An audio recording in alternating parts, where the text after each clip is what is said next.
One man with one microphone and one awesome podcast. Welcome to the Trailer Music Composers Podcast. Hey guys, in this episode of the Trailer Music Composers Podcast, I had the pleasure of speaking with one of our Protege students. So his name is Sean Latino, and he has been with Protegé from the beginning. And as we're nearing the end of the first year of Protegé, I thought it would be a great idea to bring Sean on to talk about, obviously, his story and, you know, his experience of the Protege course. And also because he landed his first placement as a direct result of Protegé. He did a course in electronic sound design 1 week. We set the brief. We released his track, and it landed on a Netflix trailer, which is huge. I mean, it's proof in the pudding, which you know, both Vic and I and Guy Protegé are tremendously proud of as well. And it's just the beginning. But we wanted to talk because I think actually his story will resonate with a lot of you. This kind of like constant perseverance and constant pushing of his career. Enjoy. Welcome to another episode of the Trailer Music Composers Podcast. I am very, very lucky to have one of our Protege students and a masterful producer and composer with us. Sean, welcome to the show. Thank you so much for having me. It's an honor to be here. Introduce yourself to the listeners of the podcast. Who are you? Where are you from? You know, what's your story? How did you get here? That's a lot of questions. I appreciate that, but you know, let's start with, yeah.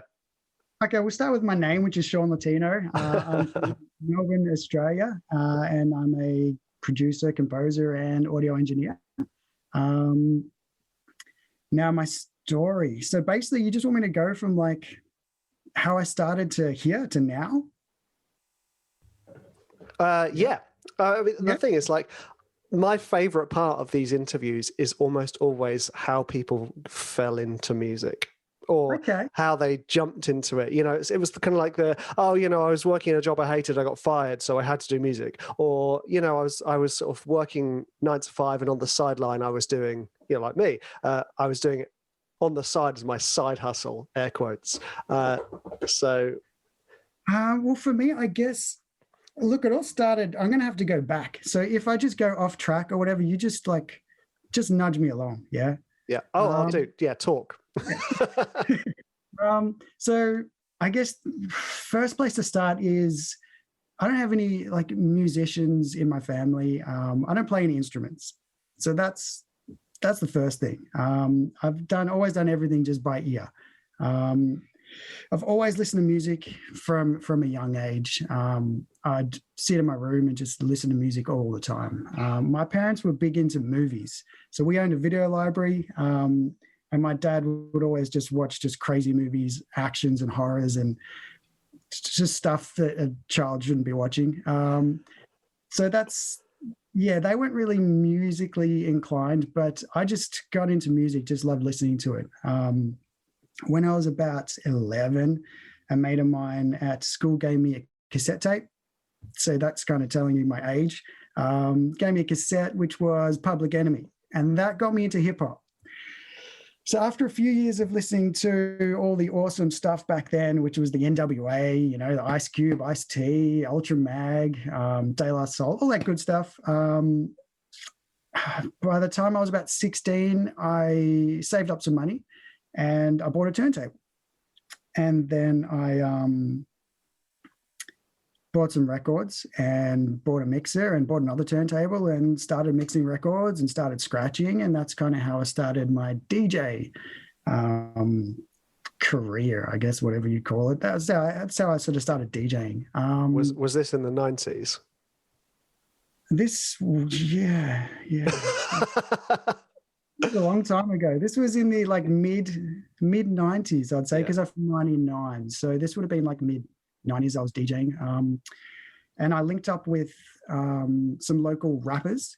One of them was a producer. So I was their DJ. we'd do shows, and we actually supported some pretty big international artists, which was cool. But then I was just interested in making music. So I went and bought an MPC. I went and bought a 4-track, because back then computer audio was non-existent. We didn't have like what we do now. So I had a 4-track, had an MPC. I'd sit there and chop up my drums and sample records and make beats. And I did that for a while. And that's kind of how I started my label, which is Magician Records. So I started the label and just got as many people as I could that rapped, and just started recording them and started making as much music as I could. Then were you producing all of these albums? Yeah. So I was producing the albums of, obviously doing all the recording, mixing, everything. And then, like, back then, we didn't have like Spotify, we didn't have iTunes, we didn't have any of that stuff. So I was doing like consignment drops at all the different record stores, and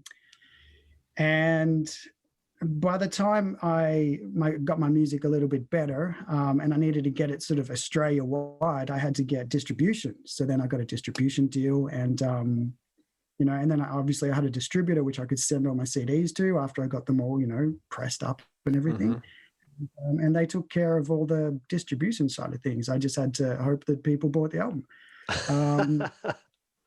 Yeah. So basically, after I finished high school, I just did a bit of work for a year, just saving up some money and stuff. And then I went to college and did audio engineering. So that went for about a year of full-time audio engineering. You still doing the label? Cool. Were you still doing the label at the side?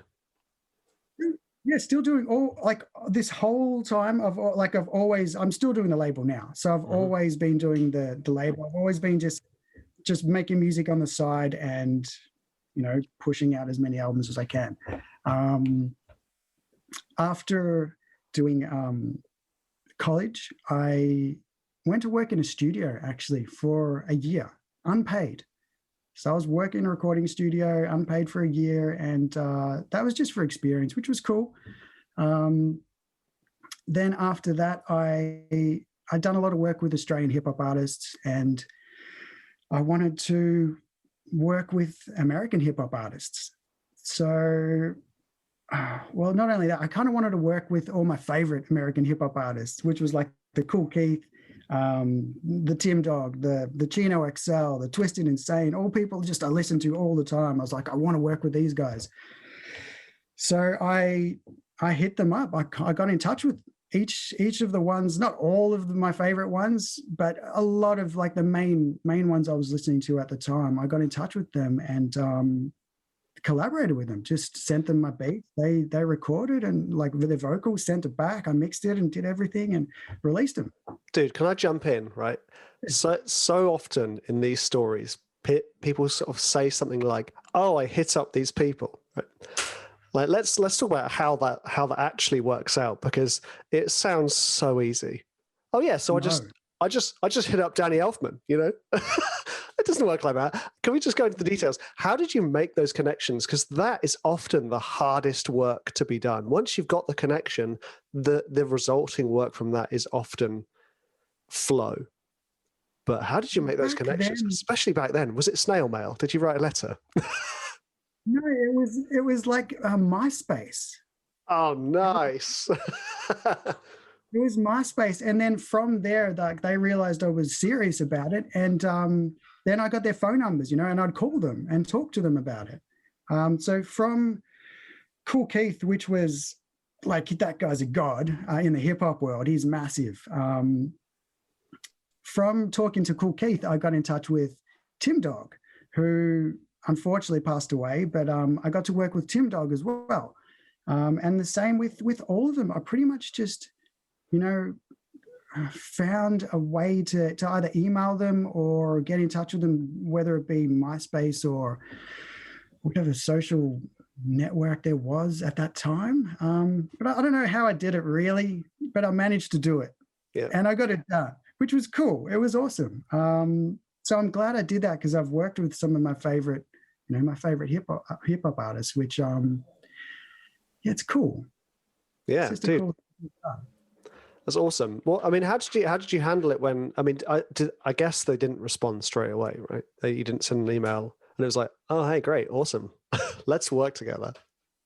No, with some of them there was some money involved, so that that was that kind of got their attention. Okay. I'd have to pay them. I'd be like, look, I'll pay you this much. I just want you to do a verse on one of my tracks, and they'll be like, okay, cool. So you were hiring them as session rappers, essentially. Well, yeah. Oh, nice. Yeah, in a way, yeah. Not all of them, but some of them, yeah. Like some of them aren't going to do stuff for free. Someone like Cool Keith isn't just going to be like, yeah, I'll rap on your track for you for nothing. Don't worry about it. No, that's not going to happen. So yeah, so some of them, took a little bit of persuasion, and others were like, yeah, cool, let's do some stuff and see what happens.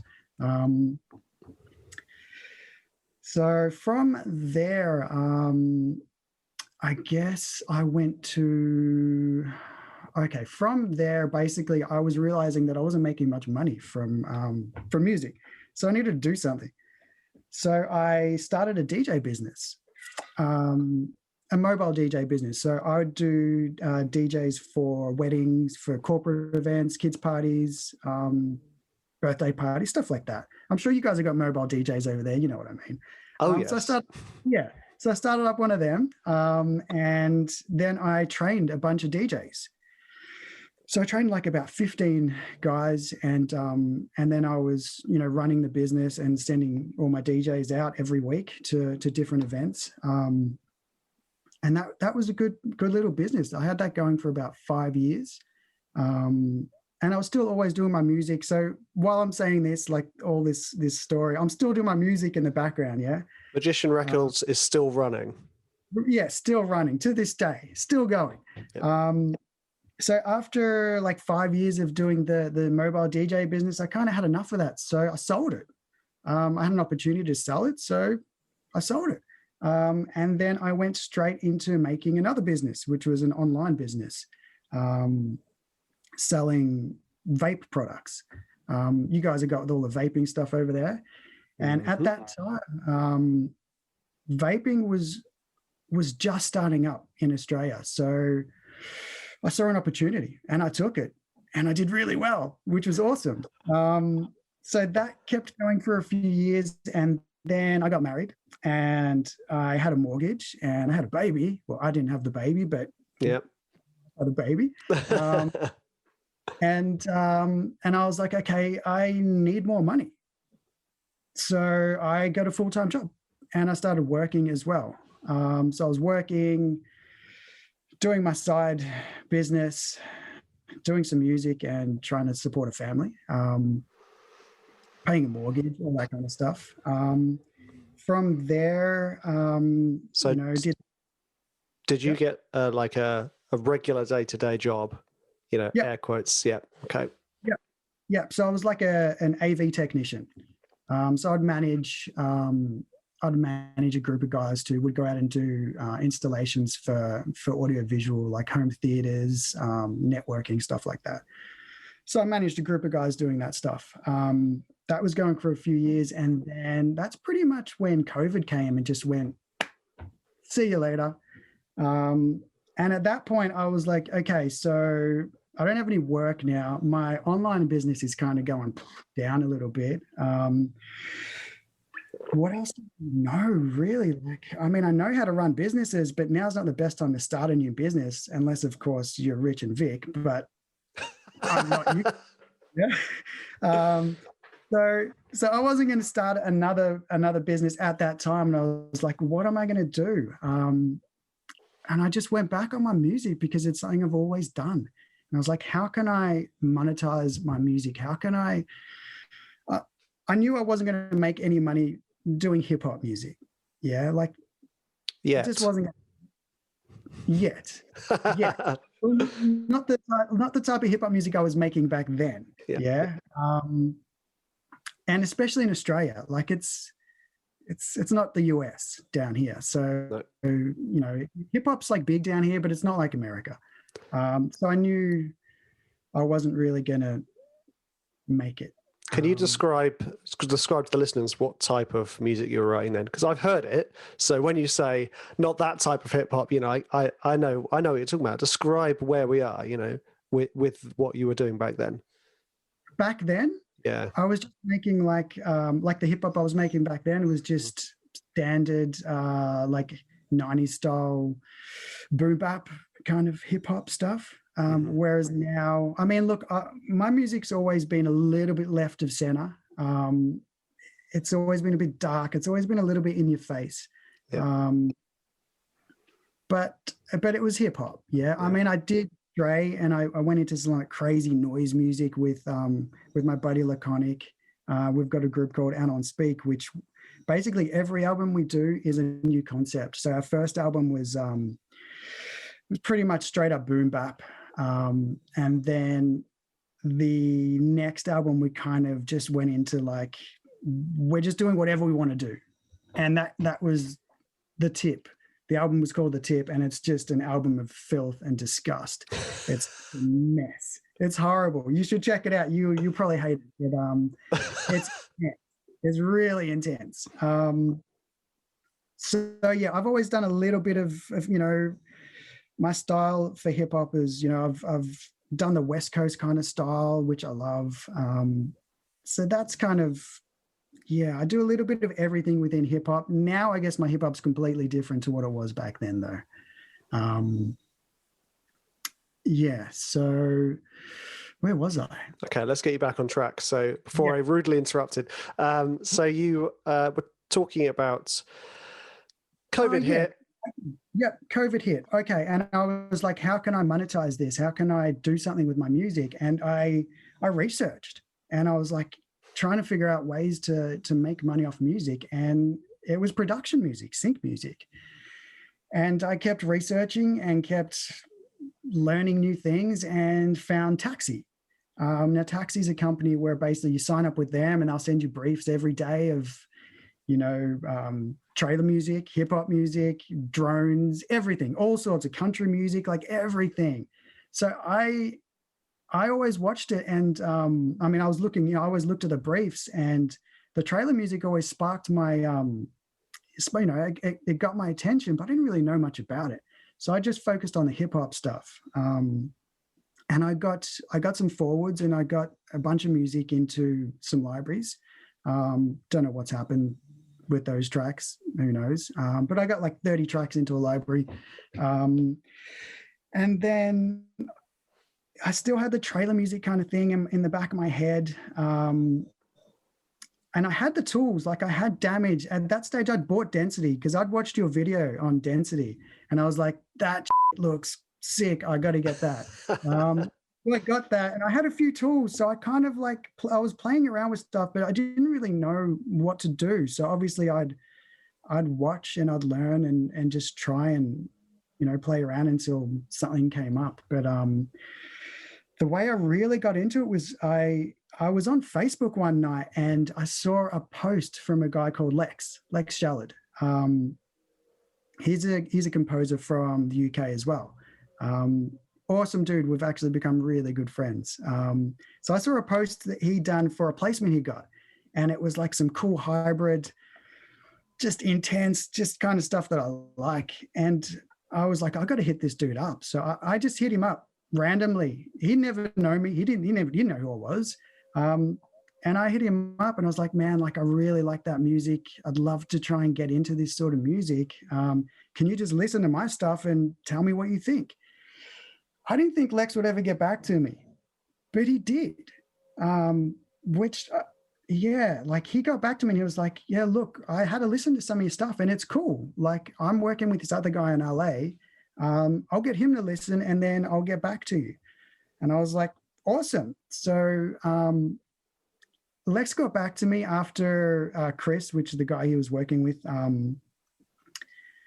listened to my stuff, and he's like, yeah, look, we both really like what you're doing. We love your hip hop stuff. Just, you know, start making some stuff, and we'll listen, and we'll go from there. So I did. And I listened to so much trailer music, and I studied it, and I tried to figure out how these guys were making all this insane trailer music, and I just made tracks. I made a bunch of tracks, and I sent them like a playlist of all these tracks, and just waited for them to give me feedback. And then finally I get an email, and actually I remember I spoke to Lex, or anyway, they were like, look, the tracks are good, but they need work. And I was like, yeah, you're right. Like, I know. Like, I've never made this kind of music before. I was just making what I thought, trailer music was. Which, some of those tracks are cool, but they need work. And then randomly one day I get an email from Mammoth talking about a course, which if you buy Density, you can get into this course. And I was like, I've already bought Density, but I really want to get into this course. So the course was the Protege course. This was the first course which you guys ever did. It was like the initial one. So I emailed Mammoth Audio, and I'm like, look, guys, I've already bought Density, but I really want to get in this course. Please, like, whatever you can do. And I didn't hear anything back, and I was like, oh no. And then a few days later, I get an email going, congratulations, like, you're in this course. And I was like, awesome. So whoever replied to my email from Mammoth, thank you. It's probably Jamie. Thank you, Jamie. Yeah, because then that got me into the course, which the first course was a piano track, and I'd never made a piano track in my life, ever. Never even thought about it. So that was interesting, and I had no clue what to do until I watched your course and studied and learned. And I didn't make an amazing track for my first ever piano track, but I did it. And the course, the course was, if I hadn't watched that course, I wouldn't know what to do. If you had just said, make me a piano track, I'd be like, what? I don't know how to do that. But the course was awesome. It was great. It was informative, and it showed me exactly what to do. And then as soon as that course was done, I submitted the track. Then I guess that's when the Protegé journey started. Mm-hmm. I think that's pretty much gone from then to here. So to now, yeah. Actually, I got to say, with the Protege course, I did talk to my wife about that, and I was like, look, I really want to do this course. And she was like, go for it. So it definitely pays to have an amazing, supportive wife that's just like, yeah, go do this. Like, we're in the middle of a pandemic. Just go and like make some music, dude. Why not? So yeah, I'm super thankful for that. And then that's how I got into the course. Yeah, I completely agree. Having a supportive partner it's literally the world of difference. Yeah, it's next level, definitely. Yeah. So, mate, there's so many touch points on there I want to go into. Let's go into the piano stuff. We're going to talk about Protegé a little bit, because obviously we're reaching the end of the Protegé year, and I've seen, so before you signed up for the course, Sean sent me some of his tracks, and he sent me an email kind of saying that I really want to do this. I'm not sure if I've got the skills for it, and he sent me the tracks, and after my bowels were ruptured from the tremendous noise, I then grabbed the link and sent it to Guy Jones, who kind of runs Protegé for Vic and I said, look, Guy, this guy, like, he has to do the course. This stuff is immense. Because the thing is, like, the nice thing is, because I've sort of had so many students, you could start to hear, I don't want to say the diamond in the rough, but you could start to hear when someone has skills, especially in the world of noise or sound. You can just hear, well, they know how to make sounds and carve them into a space. And the tracks weren't like structured in the way that we traditionally structure them, but they had so much potential. and it's been such a pleasure for me and Vic and Guy seeing your progress from week 1 up until now. And we had the pleasure, Sean, of informing you that you got your first placement. Do you want to tell us a little bit about your first placement through Protegé and the Blue Pearl? My first placement was an amazing show that I actually binged about a week before you guys told me, which was Love, Death, and Robots Season 2, which is an amazing show. And the trailer is bonkers. So just, yeah, when you guys said that in that, because you guys, I'll tell the listeners, basically, you guys mentioned, I had no idea about this placement. And we were in a live Zoom call, and Guy basically said, we've got some amazing news. We'd like to congratulate Sean on a trailer placement. And I was like, what? No way. And I just lost it. I didn't know. Oh man, I didn't know what. There was so many emotions going on. It was crazy. It was amazing. I'm just so grateful. So happy. So just relieved in a way, because I was always curious as to whether it would happen. You know, like I was like, is the music I'm making, like, is it gonna get placed? So that was kind of, you know, it was reassuring. It felt good. It was an amazing feeling. Yeah, I'm so grateful and thankful.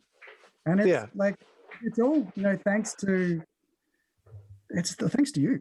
You know what I mean? Like, man, I've learned so much.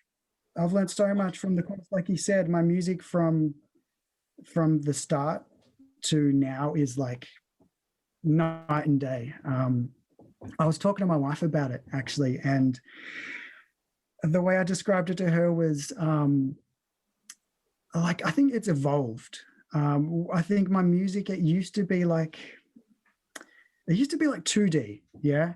So just imagine like 2D, it's kind of flat. I mean, it's still kind of cool, but it's a bit flat. And I think now, like, I'm not saying that my music's next level amazing, but I think it's more 3D. You know what I mean? It's evolved. You know, it's got more depth. It's even more in your face. It's got more layers. It's structured properly, which is the big one. Like, it has structure. It has, you know, relevance. It just feels good. It's expansive. It's just fuller, and it's just so much better, more cinematic. And it's amazing how much it's grown. I've grown as a composer over the last year. It's insane. Yeah. Well, dude, like, I cannot communicate how much joy Vic and I are getting from the fact that, you know, we've managed to get you a placement. But as much as I would like to put this on Vic and I and our amazing course, he says with modesty, this is so much about you and the work you put in, because no matter what course you do, it's not going to get you to the place unless you put the work in, and you have always put the work in. And, you know, I particularly like your journey because, you know, you emailed me right before the course started saying, I'm not sure if I've got the chops for this. And it was like, no, you have. Let's do this. And then in week 1, you emailed me after week 1 saying, like, I was, because I think your first track was off brief, which isn't bad. It's just off brief. Yeah. So it was off brief. And I think you were like, oh no, I've messed up. I'm not made for it. And I was like, continue, just keep doing it, keep pushing. And, you know, since then you've managed, you know, you've, from the kind of really dark noise stuff of Anon Speak and your own hip hop stuff, you've now been sort of working with solo violin players. You've been doing sort of piano stuff and really ad focus. Like, the diversity of your portfolio is huge. So now, just going back to that trailer, the wonderful thing about that trailer that you landed for the Netflix show, the course that produced that track was the electronic sound design. Yes. Yeah. Now, I love electronic sound design, and we focus on the course saying, look, guys, when we're doing electronic sound design, we're going to focus on TV spots, or at least shorter trailers. And they have to be punchy, they have to have character, they have to be kind of bonkers and grab your attention. That's exactly what your track did. And then seeing the track and seeing how it was used on the trailer, it was really like, that's exactly the progression of the track that we talked about. Now the interesting thing is, like when you told about it, you emailed me being like, dude, I'm not sure I can hear my track on this. Yeah. So tell the listeners about this experience, because this is quite a common experience. It's not that your track isn't there, it's that it was used. So Yeah. I mean, look, I'm grateful it is there. But when I first listened to it, I was like it wasn't structured the same way as when I made it. So the editors obviously just chopped up bits and pieces of my track and used it sort of how he saw fit, which is cool. And like you said, I guess that gets done all the time. And it's not really about that. It's just about, celebrating, the achievement. The track got used. But I think that's something that is going to happen all the time. And I just need to adjust to that. I think, like you said, it's happened to you a million times. It happens to everyone. So it is what it is. So if you get a placement and you can't hear your track in there, don't worry, it's in there. It's just being chopped up. It's all good.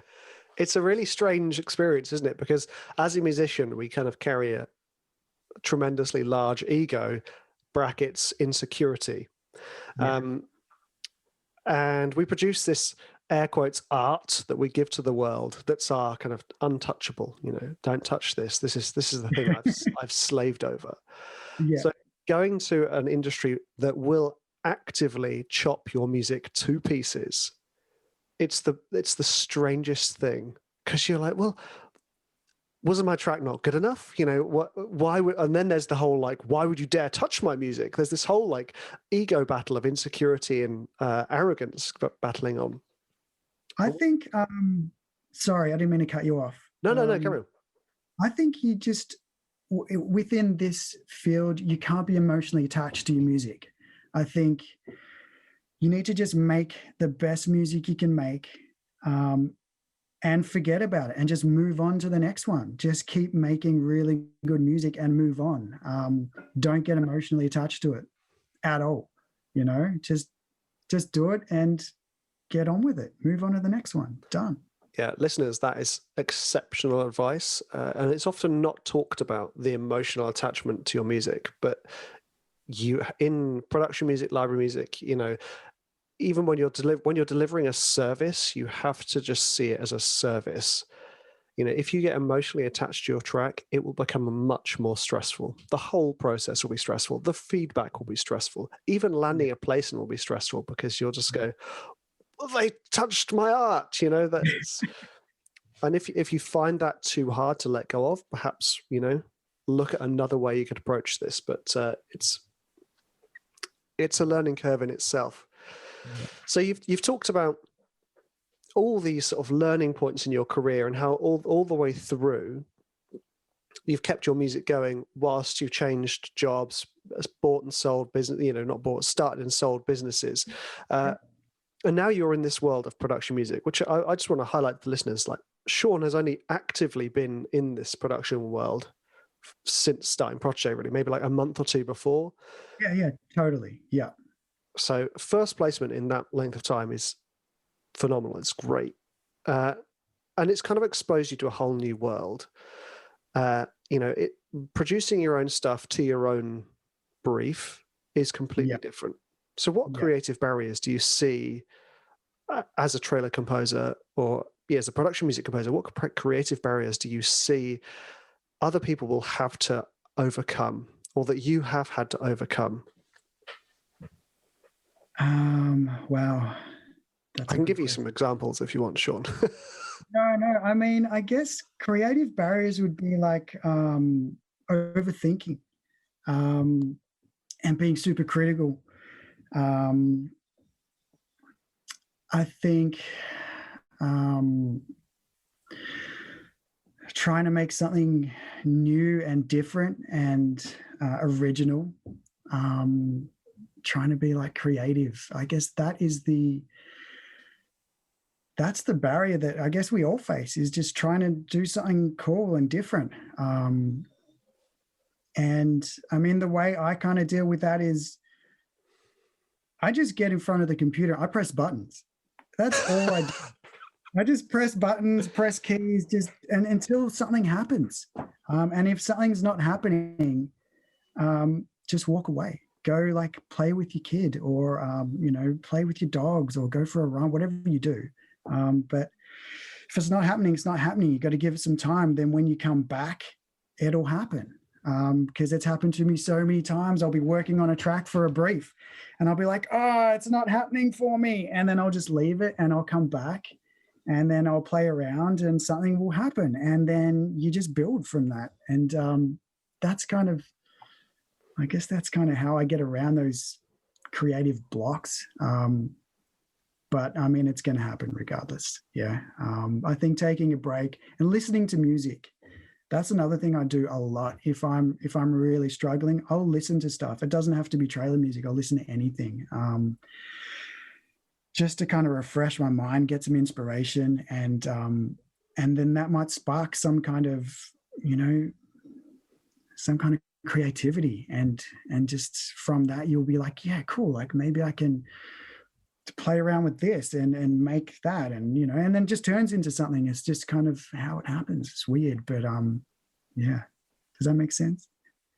Dude, it makes perfect sense. Because so much of what we do is play, and when you forget about the play, again, you start overthinking things and you start getting overly critical, and then it becomes an unenjoyable process. And then when you're not enjoying the process, you don't produce the work that lights you up. I want to touch on something you mentioned right at the start of your answer, when you said about like being original, or not authentic, but being original and finding stuff that is different.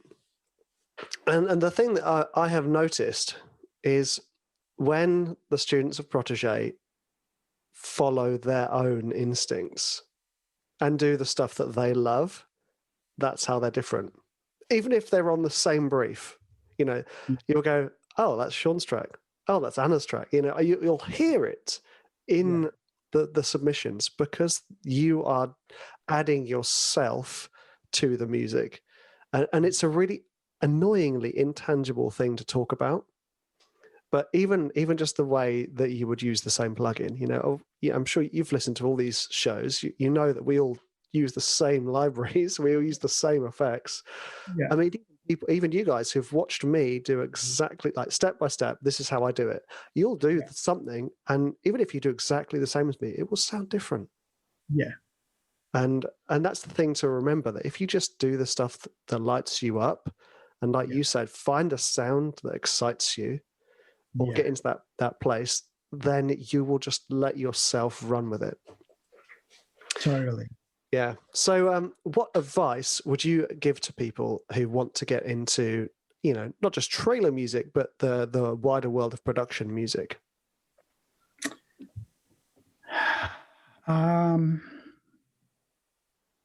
Think outside the box. Experiment. Learn, study, keep learning, keep studying, keep growing. I'm still learning. I'm always going to learn. I'm always going to be studying. I'm always going to be listening and trying to get better. Always. I've always been like that. Like I'm always just trying to get better at something. And I think you have to stay like that. You have to stay on top of that. You have to keep learning all the time. Get into it. Like I just turned 40. Yeah. So congratulations. Thank you. It's the new 21. Yeah, that's what I've heard. So look, I wish I had got into it like a little bit, and I've said that a lot. I said it to my wife. I said it to Lex as well. I'm like, I wish I had just got into this like 10 years ago, because maybe I'd be at a different spot. But I mean, things didn't pan out that way and didn't work out that way. But if you're young and you're interested in it, then definitely get into it now. Yeah, I guess other things you need to do is watch lots of trailers if you want to get into the trailer world. I guess the main thing is study, learn, grow, build, and keep doing that over and over. And do the Protege course. It'll change your life, pretty much. End of podcast. That's it. It's done. Wow. Yeah, no, definitely. It's changed my life. I mean, I've like I've evolved, I've grown so much and learned so much, not only with your course, doing all the composing and stuff. It's the back end stuff that Vic teaches you as well. That's like invaluable info that you can't get anywhere. So there's a lot to learn. There's a lot to take in. And I think it's definitely a good investment if you want to go down this path, this career path. Can we just touch a little bit on Vic's courses, because there's so much focus on Protegé, like learning the skills to write in however 30 different styles or 25 different styles. There's so much focus on the composition and production side of it, but actually Vic teaches each week a course as well. Can you touch on those a little bit? Okay, so what Vic basically takes you through is the back end stuff, the stuff that you don't really know, the stuff that you can't really just find information about online. There's no tutorials about that kind of stuff. I mean, there is now because Vic's doing it, but you can't just find it freely. You know what I mean? So he'll touch on everything from what a producer and a publisher does to how to email libraries, what to say, what not to say. Man, he's done so many courses. Active listening, how to listen to music properly and examine it, how to figure out what's the right kind of music. And, obviously if I'm listening to trailer music, I'm trying to make trailer music. It's listening to a trailer track and examining it, listening to the structure, listening to all the different sounds coming in at different times, listen to the build, listen to the sounds and the production. All that kind of stuff. So there's a wealth of knowledge, definitely in the composition side of things, but then in the, I guess would it be the business side of things? Would you call it? Yeah. Yeah. Yeah. Knowledge of the music industries. Yeah. Yeah. And there's tons. I mean, I feel bad because I can't remember all the courses. There's so many courses, and it basically teach you everything, even like, information on money, and just lifestyle, how to look after yourself, and just a bit of everything. There's so much in there that is just a wealth of knowledge. Like Vic knows his shit. Your guy, all you guys know. Like, sorry, I don't mean to swear. Sorry. We'll just put the sound of a chicken or something over the top. Yeah. So yeah, it's amazing. Yeah, I can't say enough about it. And look, I think like you deserve a big thank you, like all of you guys do. And I think I could speak on behalf of all the students and be like, thank you so much just for being just an amazing mentor and teacher, role model. Just having cool courses where they're just fun to watch. They're not boring, you just like have a laugh. So yeah, man, like, thank you. Like, you've done so much. So I can't thank you enough. Dude, it's an absolute pleasure. And I'm glad my maniacal ramblings whilst I'm trying to produce a track are entertaining for you. It's awesome. And the thing is, like, you'll just be like, just saying funny stuff and just making like a fire, just a beast track. I'm like, how is he doing this? Like, he's smashing this track out in like no time.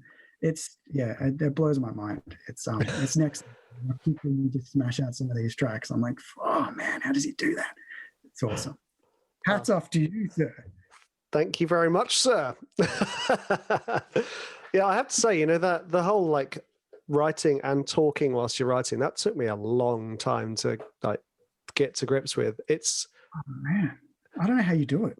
Oh wow, I almost find it hard not talking now when I'm writing. I was like, oh yeah, this cheeky G, hello, But yeah, no, dude, I'm so pleased you've got so much out of the course, and it's so nice to have another amazingly talented producer within the world of trailer music and the wider world of production music, because I've talked about this a lot.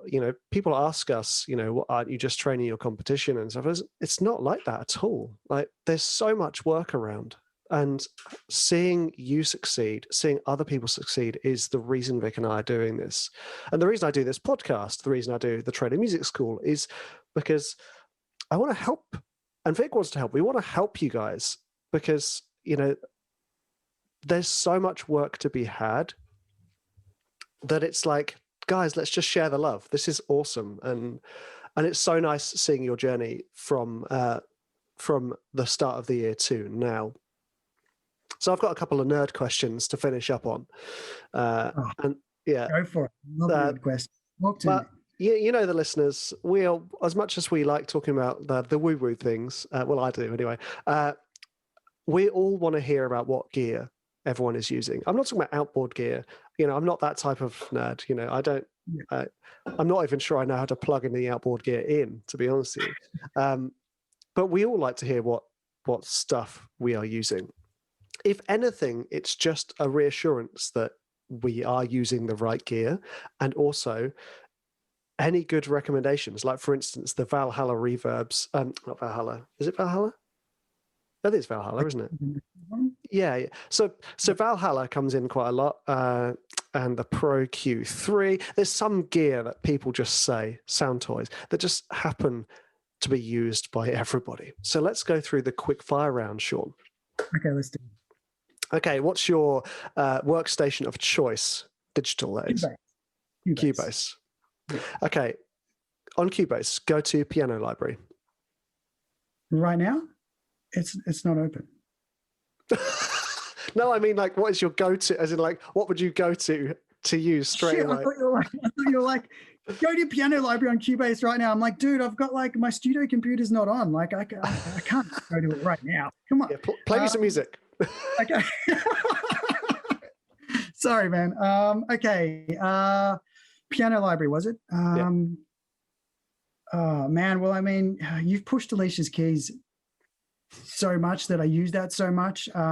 There's also another one I really like, which is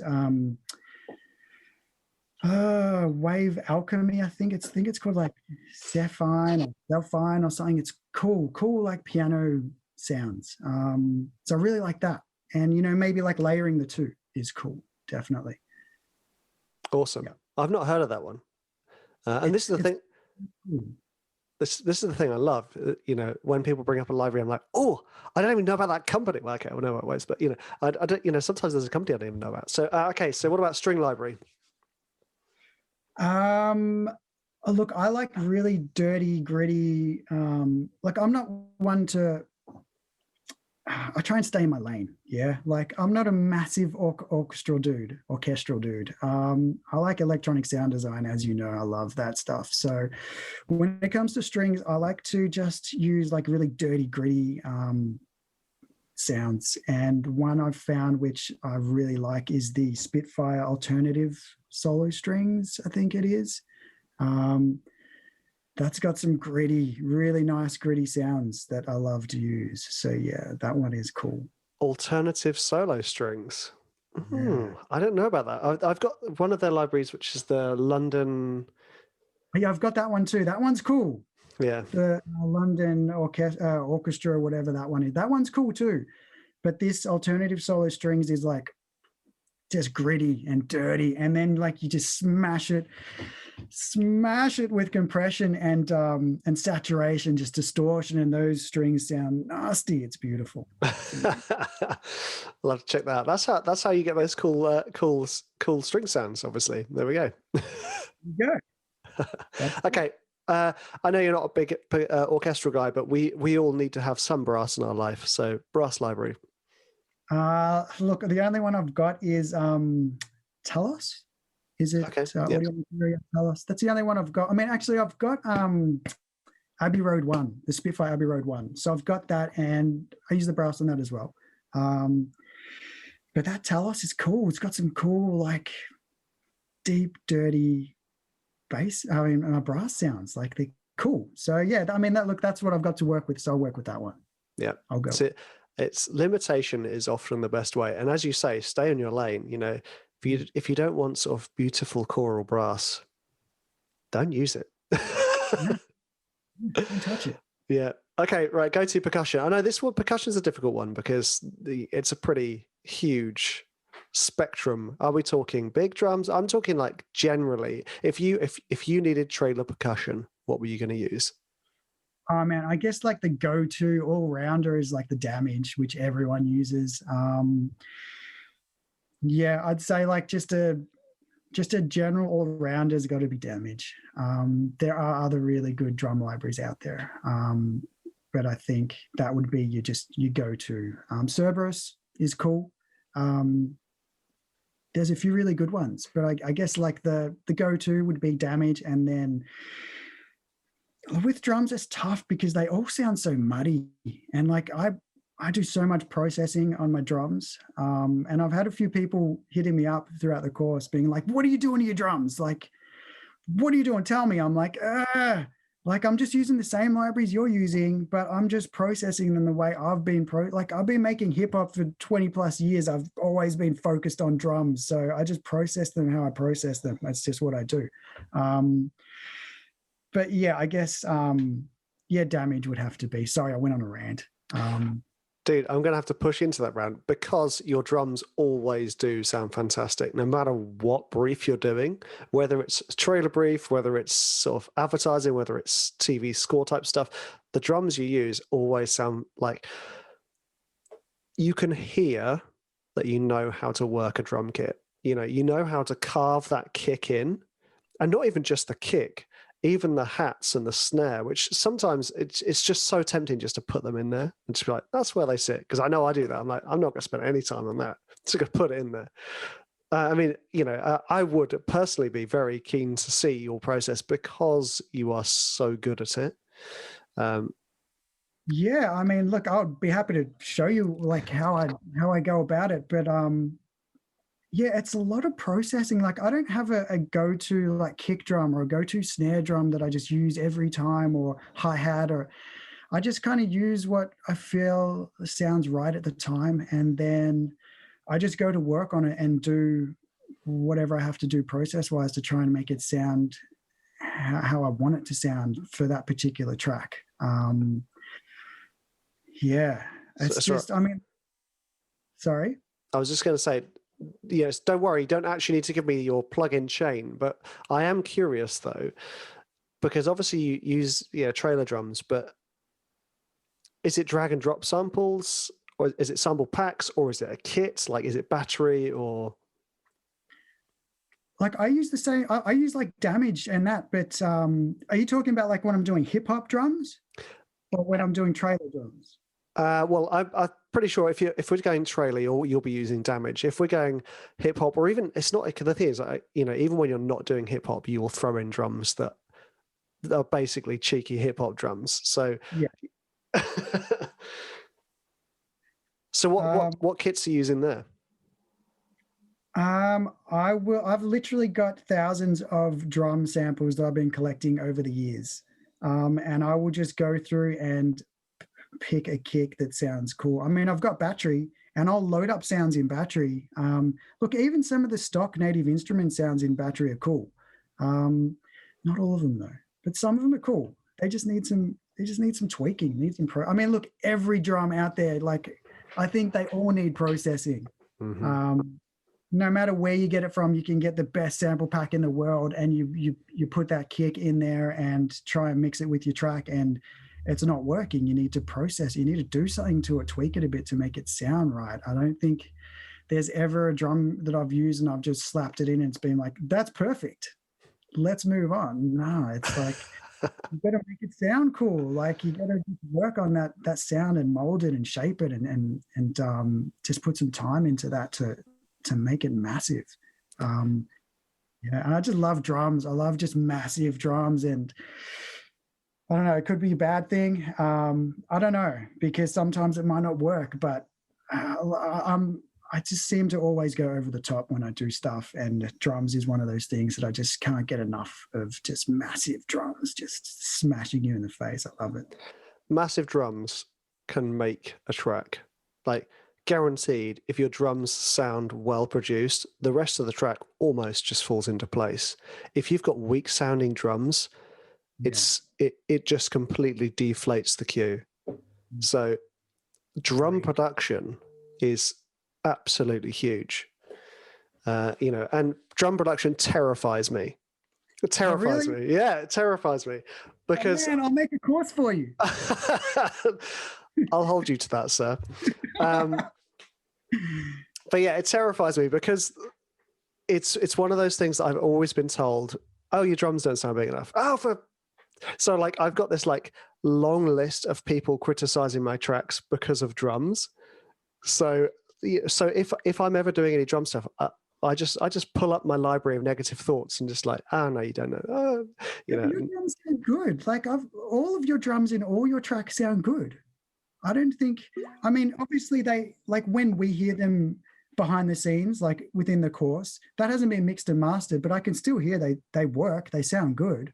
So I think after they get a good mix and master, they're fine. Like, yeah, I don't know. I think your drums are good, man. Well, that's very healing for me to hear. So thank you. Right, a little sidetrack on drums then. So what about synths? Now we'll just go soft synths because that's a whole nother world, really, outboard gear. Oh man, there's so many. You can treat it like one that's more synth specific, as in the sound synthesis, and one that's more sample based.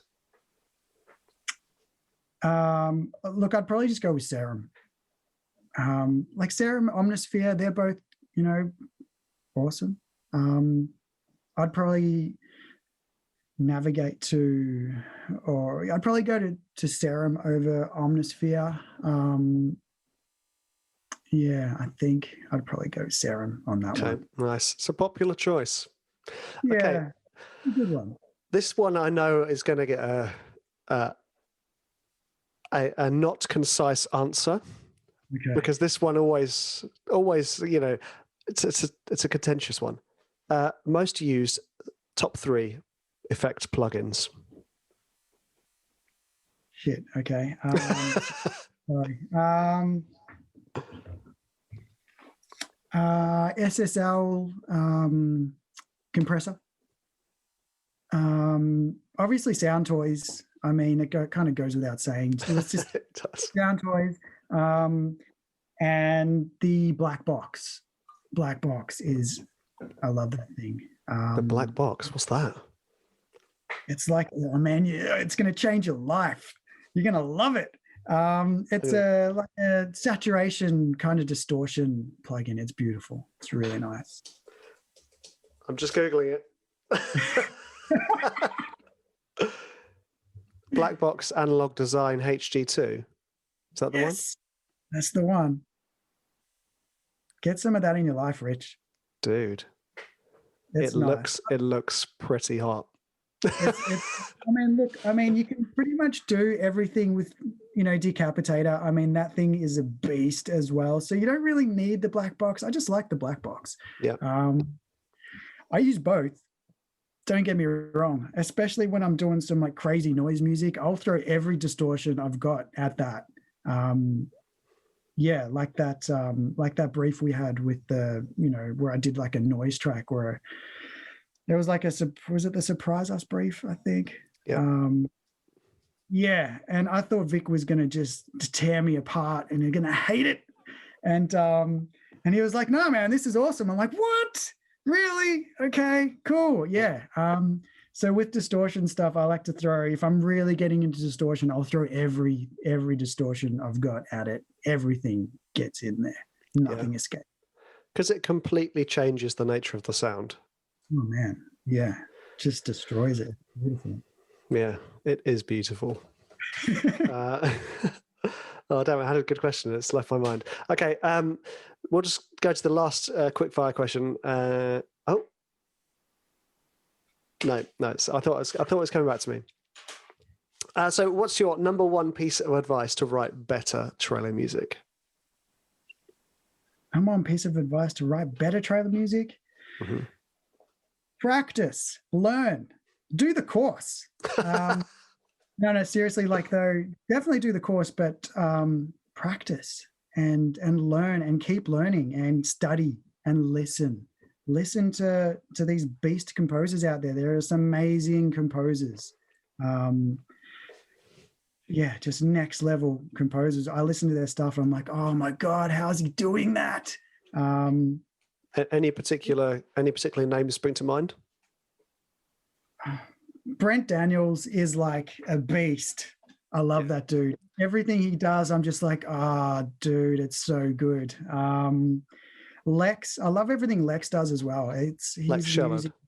Yeah, Yep. his music's awesome. I mean, I've always loved his music from the first time I heard it. I got to put you in there, Rich. You know, you got to get in there. Cody's a beast, but can't leave him out. That dude's a beast as well. It's Cody Still. Yeah. Yep. I know I've forgotten some, but I feel bad. I'll remember later. But they're like my top, where I'm listening to their music and just go, that's amazing. Yeah. Yeah. No, the obvious note is all three produce their music so finely. Yeah. Well, I'm talking about the other, not me. I'm talking about the other three, like their production skills, and specifically when you listen to Brent's sound design stuff, it's just like what next level. the Next. I love it. So good. I could just listen to that all day. I'd just be like, yes, give me more of this. Like, it's amazing. Love it. So the one thing I've remembered the question. It was not really a question. It's more of like a pondering. The one thing that people, when I'm talking about trailer music, people still it's just sits with everyone that it's orchestral or that it's hybrid orchestral or it's this just epic music. There's so much about trailer music that is outside of that world. And one of the reasons why the stuff you produce is so exciting is because hip hop sits in trailer music so much more than people think. You think, go watch a ton of trailers. And I'm not talking about like Marvel trailers. Watch a ton of different trailers and I would guarantee you will find some type of hip hop beat in one of them, at least one of them, if not half of them. Darren, like look at Fast and the Furious and like that what's that boxing one? Rocky. Well, yeah, Rocky. But like your one, I forgot what it's called. There's tons of hip hop. There's tons of drone music. There's tons of like piano stuff. There's so much of everything. That the whole trailer world and advertising music world is massive, and I quickly learned that within the course from doing everything from neoclassical to dramatic piano to hopeful acoustic. Man, there's so many different courses, so many different genres, and I know there's probably so many more as well that we probably didn't even touch on. Yeah. Is that true? Or did we just cover like the main ones? There are so many more we didn't touch on. We had to kind of like pick and choose which courses we did because, I mean, there is a touch. We didn't even touch on Christmas music. I mean, come on. To be honest, man, I'm relieved because I was actually thinking that the last one was going to be Christmas, and I was like, please don't be Christmas, please don't be Christmas. And then you're like, epic slow burn, and I was like, oh, that sounds really hard. It's going to be hard. And I'm telling you, that track was epic, and it slowly burnt me out. It was brutal. It was, it's an awesome genre. But it's tough. That one's a tough one. That is good. Good course to end it on too. Thanks, Sid. You'll have to thank Guy because it was going to be, but you'll like this. It was going to be hip hop Christmas. What? Really? Yeah. Really? Yeah, we were like, if we're going to do Christmas, let's not just keep it broad. Let's go into hip hop Christmas. And then, right, like 2 weeks before the end, we were like, no, let's swap it out. I haven't given everyone slow burn. I haven't given everyone like huge epic trailer yet. So let's do that. Yeah, that's one thing that I noticed that we didn't get, and I was wondering if we were going to get. So if we had have got like hip hop Christmas, I would have been like, cool, okay, I can do this. Like I can smash this. This will be cool. But if we hadn't have got that like that hybrid, like epic slow burn's kind of like hybrid orchestral, right? Yeah. It's an interesting one because it more refers to the structure. So your instrumentation within epic slow burn can be purely orchestral, or it can be very sound design heavy, but it's more about the structure and the way you develop the sound layers. Yeah, I think that was definitely amazing choice to end on. Like that just kind of like just smashed it, hit it home. It was awesome. Awesome. Well, guys going to be listening to this going, get in. Well done, me. No, I did good. Yeah, definitely. Oh, So mate. thank you for that. I hope you like the track. Yeah, we'll see. Well, I will be giving feedback later on today, so we will see. I'm sure it's going to be amazing, Sean. I'm sure, like, you know, every one of your tracks has been immense. So I just want to say thank you so much for coming on the show and sharing your story, you know, and obviously sort of giving the listeners a chance to get an insider scoop on Protegé. Thank you. Well, yeah, you're welcome. The thing is, like, I can talk about it all day, but at the end of the day, it sounds like I'm trying to sell it. No matter what I say. I'll talk about it all day. It's all good. I mean, like, yeah, man, like I've said it so many times, it's evolved. Like I've evolved so many ways just from doing this course. So it's definitely changed my life. And I got a placement, which is pretty amazing. So yeah, it's next level amazing course. And I kind of wish it wasn't going to end. You know, like I'm kind of happy where it's like it's come this far, and like I know I've got a lot more to do for Blue Pearl. There's going to be tons of stuff I'm going to be doing, but kind of going to miss those weekly chats. You know, seeing you guys, the weekly calls. Like, yeah, it's kind of going to be sad. I feel exactly the same. Oh, dude. Thank you so much for coming on, Sean. It's been an absolute pleasure. And I will hold you to that drum production course. So Richard continues his learning. Let's do it. Yeah, man. We'll do it for sure. I'd love to. Thank you, sir. Thank you so much. It's been an honor. Yeah, I can't thank you enough for everything you've done. So thank you, sir. Pleasure, dude. And there you have it. Thank you for listening, guys. I hope you enjoyed that episode. I mean, I certainly enjoyed it. It was really nice to finally get a chance to properly talk to Sean about his experience of Protegé. And, you know, the interesting thing is, you know, I could talk about Protegé all day, but I sound like a salesman.